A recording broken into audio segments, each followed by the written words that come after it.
السلام علیکم، میرے چینل میں آپ کا استقبال ہے۔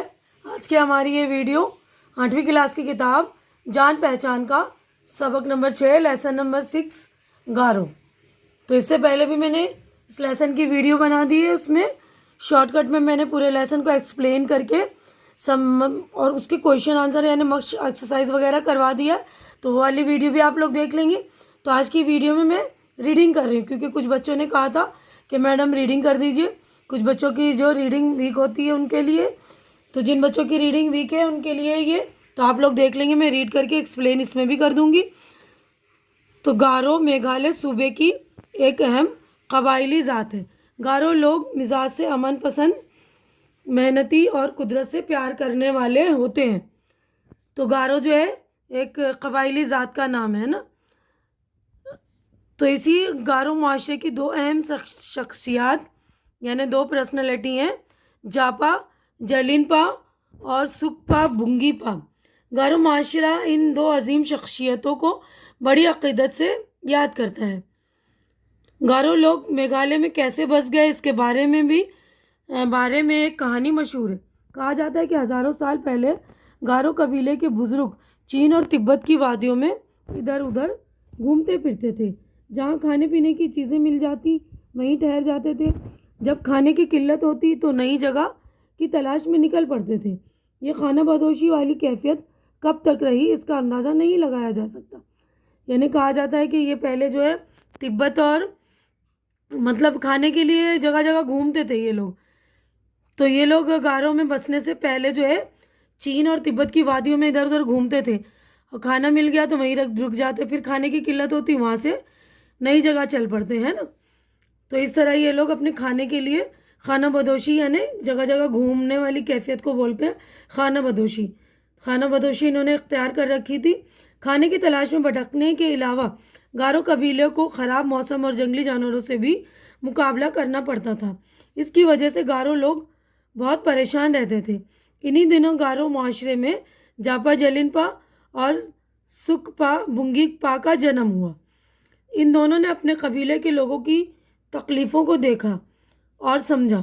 انہوں نے قبیلے کے لوگوں کو اس حالت سے نکال کر کہیں اچھی جگہ پر لے جانے کا فیصلہ کیا۔ یعنی ان لوگوں نے دیکھا نا کہ ایسے پریشانی ہو رہی ہے، بار بار جگہ چینج کرنا پڑ رہا ہے ہمیں کھانے کے لیے نا، بار بار ادھر ادھر بھٹکنا پڑ رہا ہے۔ تو ان دونوں نے جو یہ بزرگ لوگ تھے بہت پہلے کے، ان قبیلے کے جو دو بڑے شخصیت ہیں، ان دونوں نے سوچا کہ ان کو جو ان کی حالت کو بہتر بنائے، اچھی جگہ بنائے، اچھے جگہ پر لے جانے کا انہوں نے فیصلہ کیا۔ دونوں نے قبیلے کے لوگوں کو اکٹھا کیا اور بتایا کہ وہ انہیں ایک خوبصورت مکان پر لے جائیں گے۔ قبیلے کے لوگ ان کی بڑی عزت کرتے تھے، انہوں نے ان کی بات مان لی۔ کہا جاتا ہے کہ جلینپا اور بونگیپا اتنے نڈر اور بااثر تھے کہ جنگلوں کے خونخوار جانور بھی ان کی آہٹ سن کر بھاگ جاتے تھے۔ یعنی یہ لوگ بہت نڈر اور بااثر لوگ تھے، ان کا اتنا اثر تھا کہ جنگلوں کے جو خونخوار جانور بھی تھے تو ان کی آہٹ سن کر بھاگ جاتے تھے یہ لوگ۔ وہ خطرناک طوفانوں میں بھی صحیح راستہ اور سمت معلوم کر لیتے تھے۔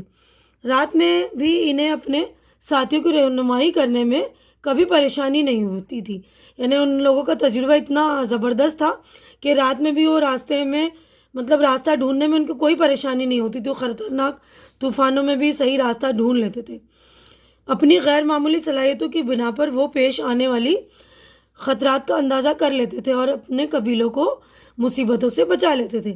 یعنی ان لوگوں کی یہ جو ہے غیر معمولی صلاحیت تھی، قابلیت تھی ان کے اندر، تو یہ جو ہے کوئی خطرہ آنے سے پہلے ہی اس کا اندازہ کر لیتے تھے اور اپنے قبیلوں کو جو ہے مصیبتوں سے بچا لیتے تھے۔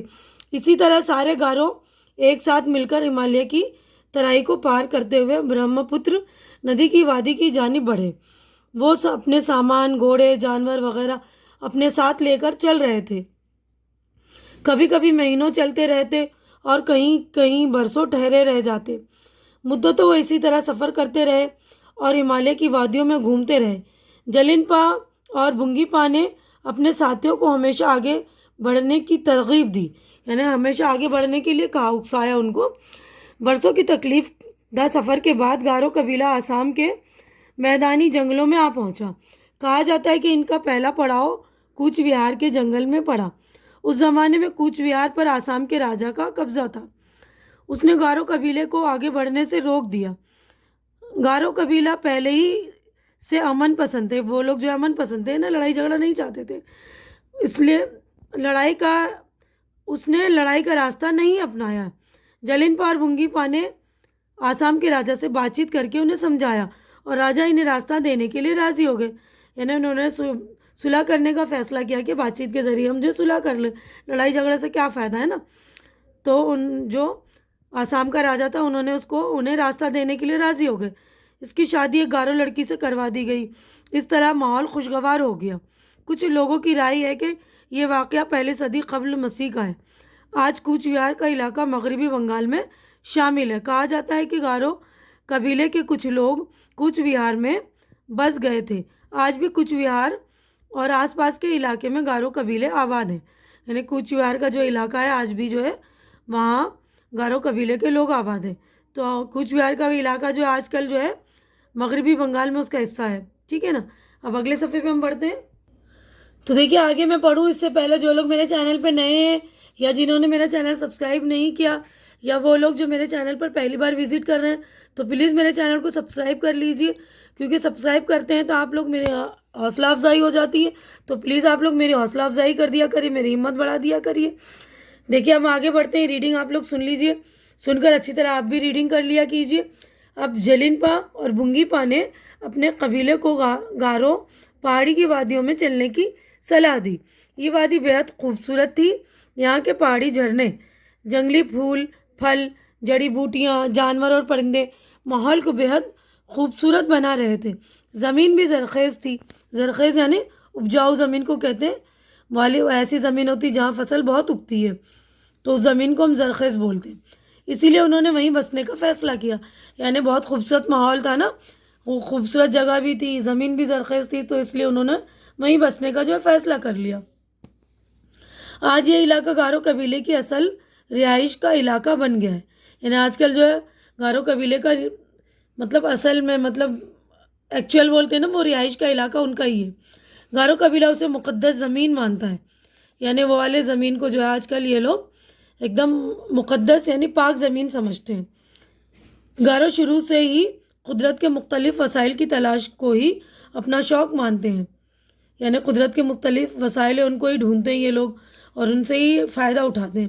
جنگلوں میں گھومنا، پھل پھولوں، اناج، جڑی بوٹیوں کی تلاش کرنا، کھیتی کے لیے زرخیز زمین کی پہچان کرنا انہیں شروع سے ہی پسند رہا۔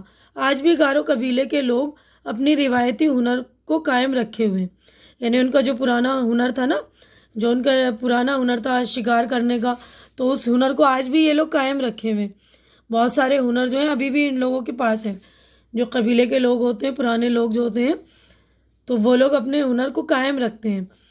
گارو قبیلہ اور گارو تہذیب ہندوستان کی شان ہے، یعنی گارو قبیلہ جو ہے وہ ہندوستان کی ایک شان ہے۔ یہ قبیلہ آج بھی قائم ہے۔